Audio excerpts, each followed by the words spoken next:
real quick, and Okay. then we can get started right away. Very good. Very good. And I don't know, I'll make a quick introduction. Just Ed, is technology guy with Corinthian. He's going to show us a couple programs for finding property, specifically just distress listings, properties, leads that maybe we're seeing a small uptick in NODs and whatnot. yes. We are seeing a big uptick. So this is a nationwide program. So those of you that could be out of the area, you can use it. The other thing too is depending on the county that the property or the area that you're looking up is depending on how sophisticated that county is, the information will be available. So there's some places that you can pull up and they don't have this info. But being that said, what we're going to do is go over. This is Title Pro 247, and those of you that don't have a membership, make sure that you talk with Mike Donahoe and get a membership from him. We give it out no charge. I'll show you how we're going to data mine, go from a wide range down to a very finite amount, and then at that point you'll pull out your credit card. So so I'm going to go to lists. And basically, I want to say premium because what happened is I just got this mortgage and distressed tab that came up.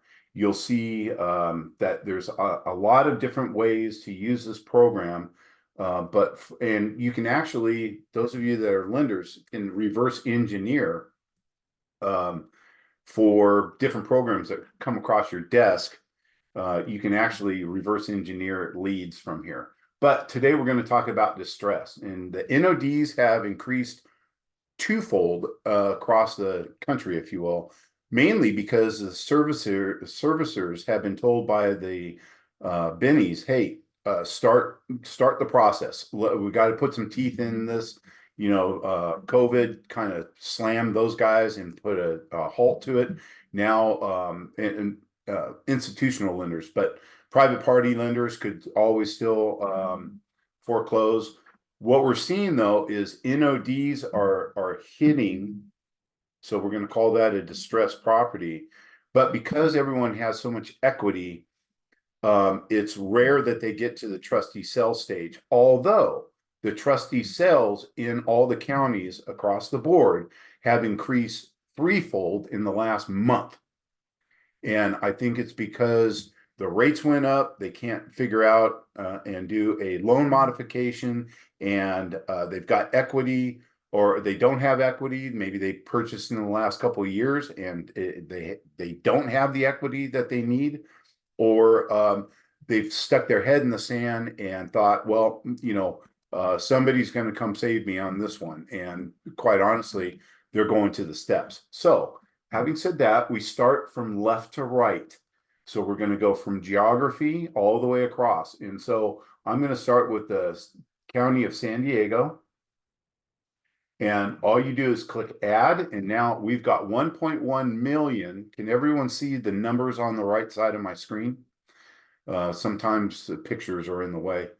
But you'll see that there's 1.1 million properties in San Diego County. And that includes everything. That's gas station, movie theater, single family resident, condo, whatever. So now then we keep moving to the left and go property. And these little filters right here are key. We're going to go land use property type. And you can see I come down here to residential. And I can leave all these alone. If I wanted, I could say condo or single family, but for this purpose, we're going to just leave it alone. Those are all residential properties that could have a foreclosure on. Then we're going to come over to ownership, and we're going to say owner occupied. I want to deal with ones that are owner occupants. And then we'll go over to distressed. And you can see right here, I can look up people that have delinquent taxes. I can look up people that are in foreclosure, and pre-foreclosure would be considered a notice of default. Okay. or I can say sale is scheduled. So notice of trustee sale. This is how important this filter is. Auction date, we're going to go from today. I don't care about the auction dates that happened, last week. I want to go from today. 01/18/2024. I want to go from today on. The auctions could be in the next 3 months. It doesn't matter to me. This is my filter, and I hit add. We have in the county of San Diego 35 coming to trustee sale in the next probably month and a half. Those are seriously people that need your help. That's a definite. They need a knock on the door or a phone call or an email. The other thing too is we'll go back up here to pre-foreclosure, and you can see notice of default, and notice of Liz pendants. Now, see this recording date, we're going to look for active, but the recording, we're about 7 days behind the county recording. So I'm going to say recording date, let's just go 01/01/2024. So these are brand new notice of defaults in San Diego County. Let me get rid of the notice of trustee sale. And you can see that remember, we're about 8 days behind. So in 10 days, we've had 24 notice of defaults in San Diego County. That's amazing. We used to get 24 in like 60 days. So they are definitely increasing. And so it's an opportunity to reach out to those people, find out how you can help them. And basically what you do is you just hit next. And so you can see that these leads, if I go to export outputs, now remember it defaults to the printout. I don't want that. I want the export outputs. And this is the pull down for what type of fields you're going to get. These are all headers for a spreadsheet. And I'm going to go all distressed. So what that gives me is it gives me everything regarding that property. I've got foreclosure information. I've got the trustee sales number. I've got the notice of default recording date. I've got everything that I need to know about that property in that array of spreadsheet fields. And it's 8 cents a piece. So it's $1.92 for me to invest in 24 leads. That's very inexpensive for the information that you're going to get and the probability of being able to help these people. Any questions on that? I know I blew through that part of it. We're going to talk about something else real quick. But questions from everyone? No? Pretty straightforward, pretty easy. The program's pretty easy. I wanted to point out a couple other things about this program that you can use. Number one, there's demographics. So if I want to pull up an age group, now those of you that are doing reverse mortgages, you could pull up people that are 62 and older. Those of you that want to know about equity, if I go back to mortgage and I click on other equity percentage. So I can say these 24 people that are going into foreclosure, I want the people that have a minimum of 10 to 25% equity. Add. And now I got 3. So those people probably purchased in the last year. So you're looking at, they've only got 10% equity to 25%. On the other hand, I could put in here age group and people that have 80 to 100% equity. They almost have their house paid off. Great reverse mortgage potential there, and or a reverse purchase money that they could take their asset and go buy their dream home. Let's say you put in 62 to 70 years old. They're probably getting close to retirement age. They got all this equity, and you're providing them with angles for their retirement by sending them a letter about, have you ever thought about buying your dream home, that single story reverse purchase money. All I'm saying is with this system and being able to pull demographics, equity percentage, you can actually, those of you that are dealing with loans for, let's say, nurses and doctors, first responders, under demographics, you also have the ability to pull the occupation. So, and ethnicity and surnames. So this system is very robust in being able to um, uh, filter information, and a lot of this information came from the 2020 census. So especially the age groups. So all they did is input in 2020 the age, and they've just been raising the age every year since. See, so it's very accurate. So any questions, Alex? Do you have anything?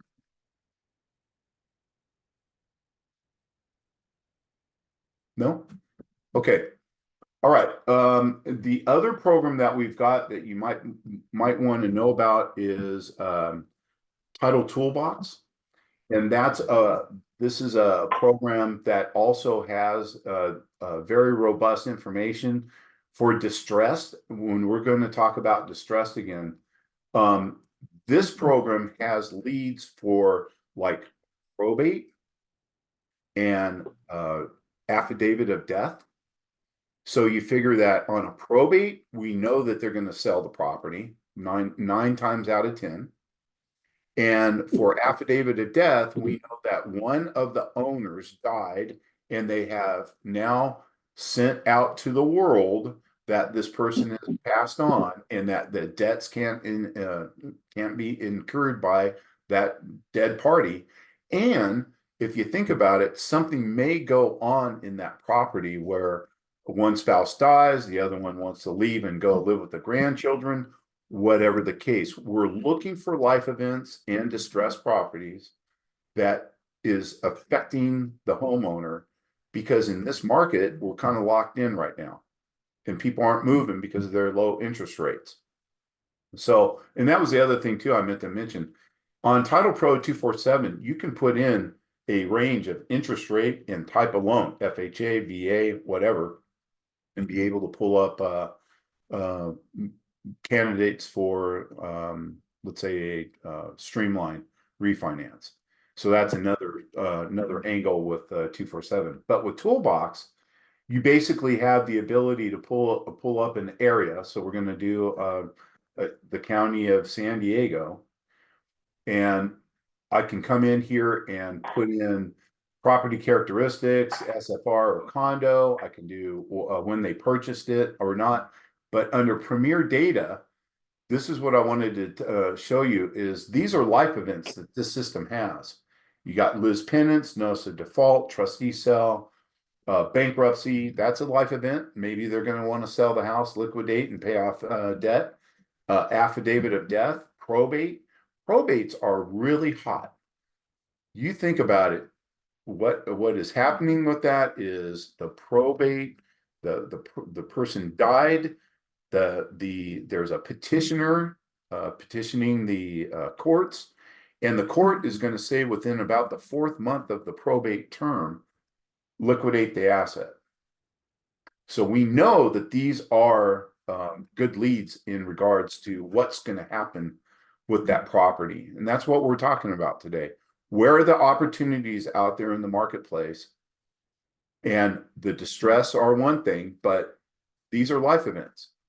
So if you think about it, if I got a probate lead, what happens with this system is it sends you the information about the property, who the person was that died, and then it gives you the probate number. And with that number, you would go to the Superior Court of San Diego, drop that number in the online case access. It doesn't cost you anything. You don't have to sign up for anything. And it literally spells out who the petitioner is. Typically, it's an adult child. And you can see the divorce attorney, or not divorce attorney, the attorney that is representing that petitioner. And now you have 2 leads to go after. Go after the petitioner about your services, and go after the attorney.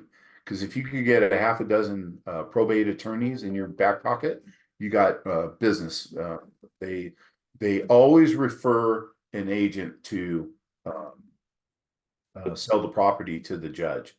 And if you can get on their list, more power to you.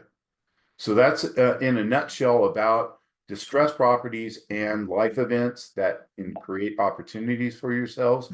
Alex, did you have any questions? Can you hear me okay? Yeah. Okay. My audio was screwed up and I had to call in. But no, I don't think so. Does anybody else have any questions? I mean, what are you seeing people use more of right now? 24/7 or the title toolbox? It just depends. Title Toolbox has phones and emails that in like an area you could pull up one property and look up the phone and email on that property. Or you can pull up a list or a boundary and pull up phones and emails to make those calls. The one thing about Title Toolbox is the phone numbers are not scrubbed against the do not call list. The phone numbers out of Title Pro 247 have been scrubbed. So those of you that are worried about making that phone call to the wrong person, I would use Title Pro 247. But because they're scrubbed, you get less phone numbers. The other hot product right now is buying emails out of an area. If you think about it, I draw out around 1,000 homes and I buy the emails out of those homes. That's you get about 35%. So I can buy 350 emails out of 1,000 houses. And now I have, for 7 cents a piece, I've got an email that I can reuse. I can get them into a Facebook ad situation, or I can, send out something via Constant Contact or MailChimp. The sky's the limit, and you can reuse that email until they say. What do they charge for the? Say that again. What are the emails that cost? What do they charge for the emails? 7 cents.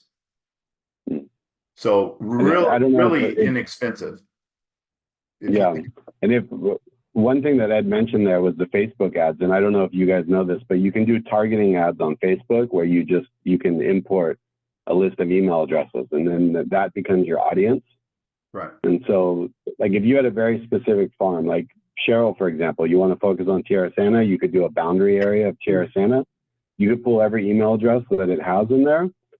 And then if it's, 500 email addresses, now you can create an ad, like a specific Facebook ad that just focuses on those people in Tierra Santa, and they're only going to be viewed. And so you can get like really, really targeted. I think that's, it's definitely a powerful tool. But it's consistency too. And, you've got to do this and you got to do it on a regular basis. Absolutely. Everything's a marathon, not a sprint. So my feelings are with emails, the thing about sending out a postcard, and that's one layer of marketing. We're not disputing that doesn't work. But if you've got layers, let's say you are farming a specific area, and then you get the emails and target them with either a home bot or a flyer for the update for the area, you're hitting them on two different layers. The problem with mail is we have no idea what they do with it. With certain email programs, you can send out that email, and if they open it, you know that they've looked at it. So emailing, I think, you think about it, you buy 1,000 emails at $70. That is so inexpensive compared to doing a mailer that, you blast people, and when they unsubscribe and call you names, you have no problem taking them off that list because it only cost you 7 cents. So, and I'd say with like using Cheryl again, you're involved with Little League, you're involved with a school, you've done some mailers, and now you've got a targeted ad. And there was a study, I don't remember, but there was a study a long time ago where people that had received items, in the mail, seen things in local areas, felt like they knew that agent individually. Like they felt like they had a strong connection with them when they had never actually met them before. So you're just, you're continuing to build the brand in kind of your specific market. Right. I like it. Brand awareness. So anybody I Go really ahead. think if you're looking at the distressed properties again and you pull those NOSA trustee cells, those people need a serious phone call. The NODs, Mhm. we really don't see a lot of activity with people not being able to save themselves from a notice of default. But when it gets to that trustee cell notice, they've exhausted everything. And those of you that have an investor in the wings can offer, cash or keys or whatever, and get them out and flip the house and or refinance them with private money, or working your magic. Maybe you can help them with the loan mod. But that's basically what we're up against in this marketplace right now, and we're all in it together. So think of us as Corinthian title. Next title. I had to pitch. Do you guys, anybody have any specific questions? Anything else before Ed takes off? Well, thank you very much for your time this morning. I appreciate you, Alex, having us talk. And if there's any questions on the programs that we were going over, make sure that you get the membership from Mike. And literally, I do one-on-one training as well. So if something that I said to you didn't make sense, or I was too fast, or you didn't understand, please reach out to us, and we can do a one-on-one Zoom meeting, and I can do exactly what we went over today. Okay. Thank you. Sounds good. Appreciate you Yeah, guys. thank you. Have a good day. Take care. Thanks. Bye, Ed. Bye. Let's see. How's everybody else doing out there? Everybody ready to tackle the year? I do see Anybody things, something- I think I see some things improving a little bit, so that's encouraging. Yeah, and things can change so quickly. People that have, and it can go in both directions, right? A couple of people that were like sitting on the fence, kind of cold, they reach out and they're ready to go, and then vice versa. You can get turned off and bummed out real easily when thinking about deals that are kind of going south. So I know for me, I've written a couple offers on a couple of homes, submitted an offer yesterday, and feel pretty good about it, but you never know. I mean, for this particular situation, we're trying to do a 2-1 buy down, and we're trying to get the credit from the seller. We're focused on listings that have maybe been sitting a little bit longer, where a seller would be more willing, more likely to maybe offer that credit. But yeah, I think things are picking up a bit, but I'm cautiously optimistic that things are improving. What about everybody else? Anybody else have any positive feedback? Don't I got a call the other night from a flyer that I send out flyers every night, or sorry, every month. Yeah.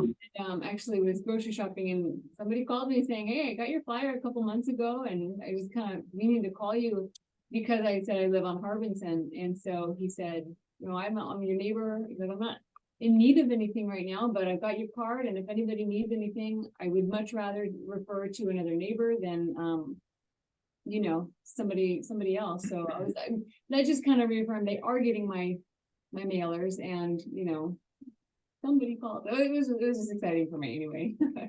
Yeah. Yeah. That's good. I mean, and it takes time. I mean, those mailers are going to take time. We're getting ready to send out another mailer to my area here in Otay Ranch, but what Ed mentioned, buying those email addresses, that was a reminder of something I thought about doing a while ago. Specifically creating an ad on Facebook and Instagram that just is targeted to people that have those email accounts.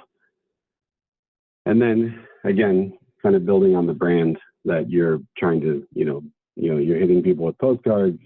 They're seeing you around the neighborhood. and then now they're seeing you on social media.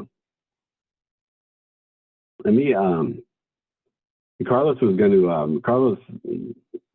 to try and join, but he's been having some issues with the hiccups again, which I know is frustrating for him, but I think he may have knocked me off with the audio, because that's why I had to call in, because I gave him the audio so he could call in and listen. So maybe he's listening right now, maybe he's not. I'm trying to find a document here I'm going to share. I'm going to email this out, but I was going to share a document real quick. So a little bit about what Ed was talking about. We have, we have the data, right? That he's given us an idea of how we can capture this data, NODs, people that are in default. The one thing to keep in mind, if you do send stuff or you start to reach out, market to these people, we have a lot of experience doing short sales. We've done a lot of short sales over the years. You don't have to be in a situation where, like, the only option is you come in with an investor to buy, the home. Most of the time, 95% of the time when we were doing short sales, we would open up the communication with the lender, the servicer of that loan. A bank, the last thing that they want to do is move forward with a foreclosure. They don't want to take property back. People always think banks want to try and take your homes. They don't. They just want to recapture their investment. But if you reach out to them, you give them a letter of authorization, which is signed by the owner, that you're allowed to talk to the bank on the seller's behalf, the owner's behalf, and they realize that there's a competent agent on the other end of this transaction, or the other end of the phone, they're going to give you the time that you need to get this deal closed. And whether it's 90 days or whatnot, like the process of the way foreclosure works is you don't make your payments for 90 days. The first step is a notice of default. And if everything goes according to plan, another 90 days goes by and they have the right to file the notice of trustee sale. And then once that notice of trustee sale, I think it's within 30 days, maybe it's 60 days, I have to double check that. I know Carlos knows. Then you have the notice of trustee sale. And then, but even when that notice of trustee sale is filed, there's still time to get there, to get in touch with that servicer and have them pull that back from the sale. Because, if you explain, hey, we have a home, there's equity here. The seller has contracted with me as the listing agent. We're putting this property on the market. The market's strong. We're going to be aggressive with our sales price. I anticipate we should be able to get offers and get this sold within 60 days. There's no reason why the bank is going to not give you that time. Now, there's paperwork involved, but these are all things that we can help you with. You have to provide a short sale package, like a hardship letter, reasons for this person being in the situation that they're in, whether it's they lost a job or whatever it is. They're obviously in a situation where they need some help. They need to sell the home. They need to do a loan modification. They need to get out from underneath the problem. So you use the tools like Ed was talking about to find your data, find the people that you want to market to. And then this is a letter, I'll share this, I'll email it out. This is a letter that we've used over the years. Let me see if I can share it here. Can you see that? I can close what happened here? Oh, come on. Let me try it again here.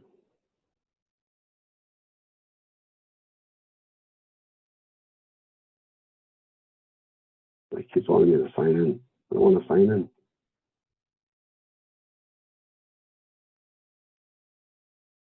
Okay.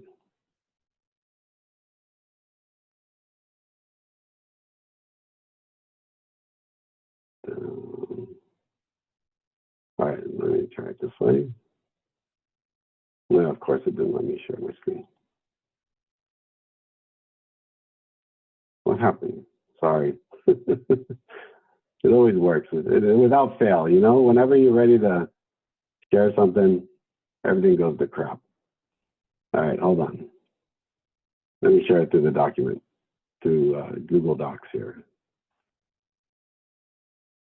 Okay, so this is a letter that we've used many times throughout the years. I don't know if you can read that. Let me zoom in a little bit more, but it's you can door drop these, you can mail them. What the biggest thing we're trying to do with the messages here is that, so when an NOD is filed against a property, that particular home, they're going to get inundated. They're, you know, just like Ed told us, there's hundreds of agents, hundreds of investors that have access to this data. You know, investors, they don't need to be, you know, realtors. They can reach out to Corinthian. They can say, hey, we'll send you our title business. Can you give us a 24/7 account? You know, so there's lots of people that are going to be reaching out to these people, but they're all reaching out to buy the house, you know, as an investor. And so there's not as many agents from our experience, because one thing that we've done over the years is when we have had situations where we get a listing from an NOD, we'll ask them, hey, when you get mail, when you get items in the mail, will you just set that stuff aside because we use it for our marketing? We just want to see what other people are sending you. And I have a folder at the office with probably 100 different pieces of things that have been kind of catchy that I've kept from over the years. And 90% of those things are investors reaching out, like, we'll pay cash, we'll buy your house for cash, blah, blah, blah. And, you know, that always puts people in a situation where you feel like you're just, you know, someone's coming in to try and steal your equity. And our message, our approach is, look, we're going to slow this down. We're going to buy you the time with the bank, the servicer. And we're not here to steal your equity, right? We're not here to buy low and sell high at your expense. We're here to, you know, communicate with the lender, have them give us the time we need, sell your home for top dollar, and in exchange, we'll collect a 5 or 6% commission in doing that, because there's a little bit more paperwork involved. On situations where they've been even more complicated, sometimes we've gotten 7%, where we've only offered 2.5 to the listing agent, or we'll keep 3.5 or 4.5. I mean, there are short sales that can be a little tricky, but this is a letter that we've used.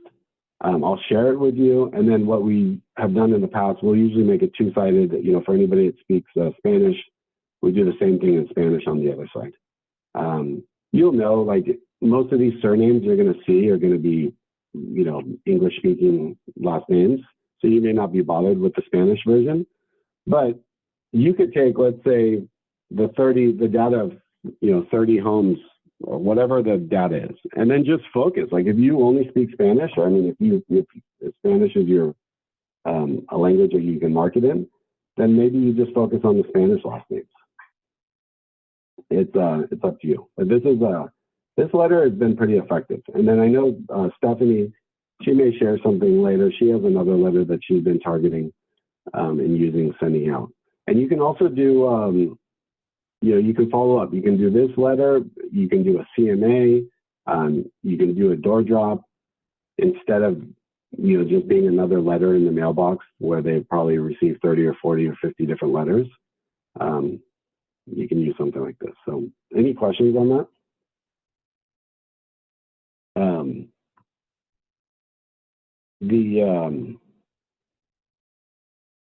Lost my train of thought here, but you know, and I don't know if we're going to see, you know, we're not going to see anything like we saw 15 years ago with hundreds of short sales and NODs being filed every month. But there's certainly an opportunity there where there's more, and there may be some options there, opportunities there to build a, or, you know, to create some listings from it. And if you don't want to if you don't want to target the people at the short sales, then, you know, like Ed was saying, there's a lot of ways you can target people, whether it's equity, whether it's retired, people looking to retire. The one thing that that I know other agents have done in the past, Ed was talking about like the length of home ownership, and then you can focus on homes that are 2 stories. So people that may want to look for like a single level home as they're getting older, that could be an option. You know, Santa, Cheryl, you have like, I don't know why I always go back to Sierra Santa, but you know, you have this neighborhood where you have a lot of people that have lived there for a long time, but then you also have a lot of younger, newer families coming in. So there's opportunity there where you may have a sale from someone that's looking to get into a single level, where you can sell that, help them buy something else, and then you've got a listing that you can help someone buy, you know, a younger family or someone. There's potentially three transactions there. So that was the letter. I'll share that letter. And what else? Anything else? Anybody want to share?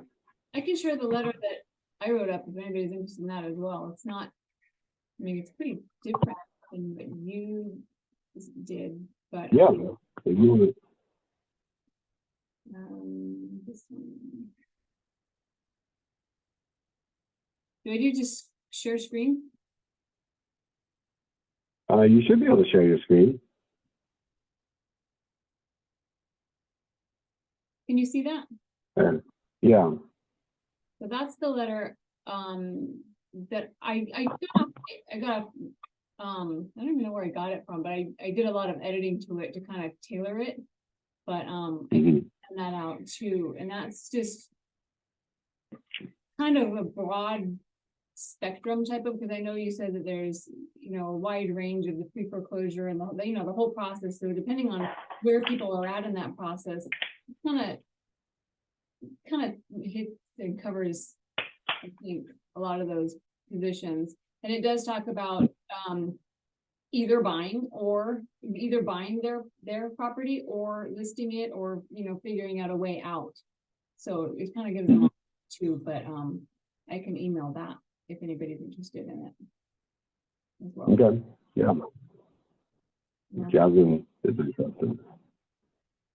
Alrighty. Well, those are the main things for the meeting today I wanted to share.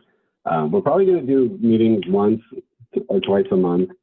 And I know it's frustrating with Carlos because he can really carry these meetings. You know, when I start to run dry and I'm looking for some words, he just steps right in there, and he's got plenty of words and plenty of things that he can talk about.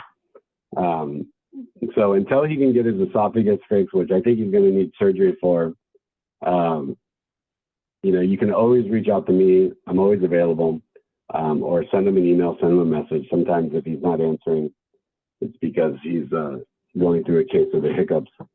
But anything else other than what we talked about? Does anybody have any positive things they want to share? I know, what was I going to say? I need to write this stuff down.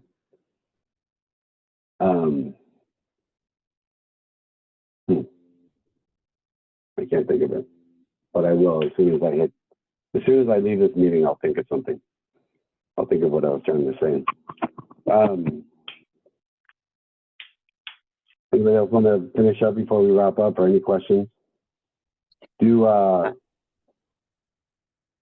anybody sent out anything, like, you know, or started the year, or just reached out, made a few calls? You know, there were those two, actually, there was those 2 Facebook posts that I shared. I don't know if you guys are on Facebook, but if you go through some of the comments on there, it's really interesting. Some of the people sharing feedback. Now, there was that one person that has a YouTube channel focused on Charlotte, North Carolina. The videos, if you look at her channel, the videos are actually pretty simple. Like, a simple script, the video editing, you know, you can use a basic video editor. There's lots of options available.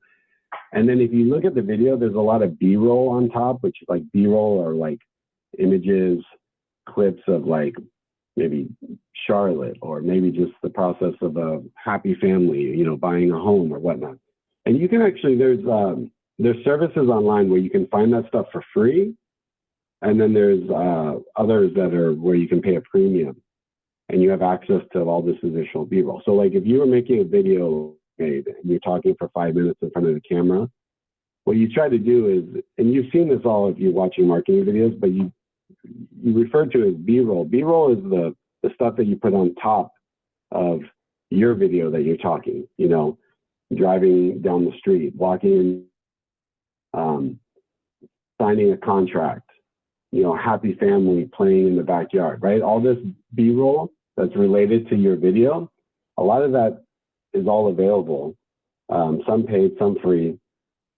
And so the point is, you can make a video like this, like where it's 16:9, zoom out a little bit, you know, have your camera right here, a light, zoom out a little bit. So now you have a video that's 16:9 for YouTube that you edit, but then it's also 9:16, like portrait mode, because you're zoomed out a little bit. And then you can use that on social media like Instagram and Facebook. And so what you see a lot of people doing with video is instead of talking like this in front of the camera, they're more like this, and then they're cropping the video. So they're cropping it like this for YouTube, or if they're on Instagram, they're going to share that on like a Facebook reel, Instagram reel. They're cropping it where it's more narrow, right? And so now you have one video that you spent a day working on, because, you know, honestly, early on when you're editing, creating videos, it's going to take a little bit of time to create that video. But once you get down to where you feel more comfortable, you can put those videos out in a few hours. But you have one video that now you can use on several different platforms. And then you also have videos, like let's say you do a 10-minute video. Now, maybe in that 10-minute video, you have 10 topics that you discuss, right? Like, what's it like to live in San Diego? What's the weather like in San Diego? Hey, Fred, how are you? What are the most common activities in San Diego? What are the schools like, right? So now you have like 10 different bullet points and topics that you all discussed, but like that 10-minute video, but maybe each one was like a minute long. And then you can edit that into, or just cut it up to where now you have 10 one-minute videos that you're sharing. So it's a process. It's something where you can take a 10, 15-minute video and now you can manipulate it and have 10, 15 videos, you know, 10 to 15 videos that you can create out of it. Fred hasn't joined us in a long time, and you came on late, so you're going to have to watch the replay because you missed a lot of the data. And you guys have not met Fred before because I sent you the wrong link? No, your email had a different link on it, and the text had a different link. So Well, I hit the email link. sure I apologize. I apologize. That's okay, but I just introduced you. So Fred has actually been an agent. Fred, I've known for 20 years, probably since before the foreclosure craziness. Yeah. And he's been an agent with us for 7 or 8 years. You've just never met him because he lives in Imperial Valley. He lives in the Valley. He lives in Calexico. Live there. So if you ever have, a need to go out, and, you know, my preference would be if I ever have a deal in Imperial Valley, I'm going to refer it to Fred to avoid driving back and forth to Imperial Valley. So Fred, not that bad of a drive. It's not too bad, but it's a different market. But it's even in homes in Imperial Valley are selling for $300,000-$400,000, which is crazy. We were selling when I first met Fred. We were selling homes for 40 in Imperial Valley. Yeah, 40, 50, 60 grand, 100 grand. That's right. We should have bought 10 of them. No kidding. Hey, now there is another face I know. I know Jaime. Hi, Jaime. Hi, Cheryl. Oh yeah, that's right. You guys are. You doing, man? I'm good, man. How you doing? New Year. Happy New Year, guys. Apologize for this. I'll change it. I just wanted to launch I'm just revamping my YouTube channel, living in the Imperial Valley in California. There's my thumbnail on the side. This is the thumbnail for a video introducing it. It's pretty sketchy, just getting started, but it'll be good. Yeah, Fred's actually done a lot of videos. He was probably one of the reasons why I started making videos a long time ago, because Fred would drive around Imperial Valley showing us all the beautiful places to live in the valley. So we're just finishing up, Fred. Again, I'll share the replay. I'll share that NOD letter so you guys can use that as a template if you want to use it. And unless you guys have anything else or any other questions, we'll wrap it up. Oh man, this is a Alrighty. fast meeting. I know. I have a question Yeah. too after Fred is done. Oh, you can go ahead, Cheryl. Yeah, go I ahead, was the Cheryl. one late to the party. By all means, you can go ahead, please. I was just wondering if anybody has an app that they use to automatically put captions on your videos. Yeah, so CapCut. Have you heard of CapCut? I have. Yeah, so CapCut does that. It has the AI or the software built right in where you can do auto caption. What you have to do is it's going to generate the captions, and then you can go through and just kind of proofread it, because every word is not going to be quite right. Like if it reads a whole paragraph, it might get one word incorrect, especially if you're like me and you don't enunciate correctly, right? So, yeah, CapCut, that's the easiest one. That's what a lot of people use on social media. A lot of the comedians I follow on social media, they just, they use CapCut. They use the auto caption, and some guys don't even bother to proofread it. They just upload it like that. But you will see it from time to time, like a little spelling error. But that's the easiest one. That would be the one I would recommend. They may even have a desktop version, but I think the idea is your cell phone can create such good video these days, and you can do everything within CapCut right there. I know there's other programs, but the CapCut is one I've used to auto-generate, and it's and I think their auto-generation option is included with their free. Yeah, I'm pretty sure it's included with the free version of the app. Okay. So, okay. Great. Very cool question. Hey, Alex, aside from CapCut, there's other tools that you can use. One I've been using recently specifically for YouTube, but I guess you can apply it to other platforms as well, is a service, has a Chrome extension called TubeBuddy. Mm. And they have a free version, which is really limited, but it gives you some SEO stuff. Their legendary version is like $30 a month or $25 for annual plan, and it helps you create all kinds of stuff like captions, auto create your scripts, will analyze your thumbnail. Haven't done this one fully yet. We'll analyze your thumbnail to see if it's good for clicking, because that's what the whole thing is, and not so much just about getting generic eyes. And believe me, I've had a big awakening and learning over the years. Alex said I posted a bunch of videos. I did. And I had no idea what the heck I was doing. I started my YouTube channel back in 2008, about 3 years after YouTube started, And I thought, hey, so I grabbed my camera. It was pretty raw. I'm going to start reposting those videos as like throwbacks, because they're hilarious. Some have calls to action, some don't. Some have my information.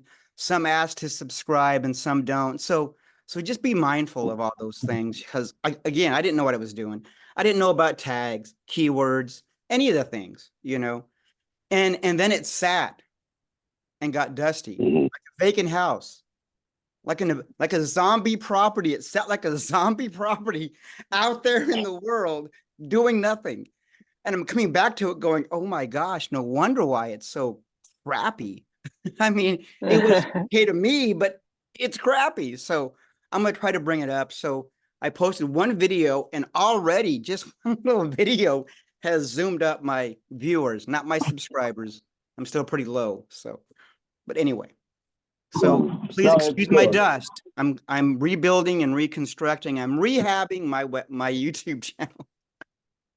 No, TubeBuddy is a good app. It's actually a good app. I've Yeah. used it before. So, Yeah. Now, alrighty. you were talking about distressed properties, Alex, on how to find them. Is that right? Yeah, You know, so a couple yeah, things that's what we're talking about. I use sticky notes. Sticky notes. Mhm. This one is a little stamp. I got a stamp at like Staples or something. It says, I have a few questions about your house, Fred, and my phone number. Now, as I'm driving around looking at houses, showing clients, if I see a house that has some signs of distress, the roof has a tarp, broken window, you know, tall grass, not just tall grass, but other factors, you know. Do we know if they have a motivation to sell now? We don't know. You know, are they motivated as a human being? We don't know that. So how do we know? We have to ask questions. You know, got a few phone calls from this, no deals yet, but had some queries, you know.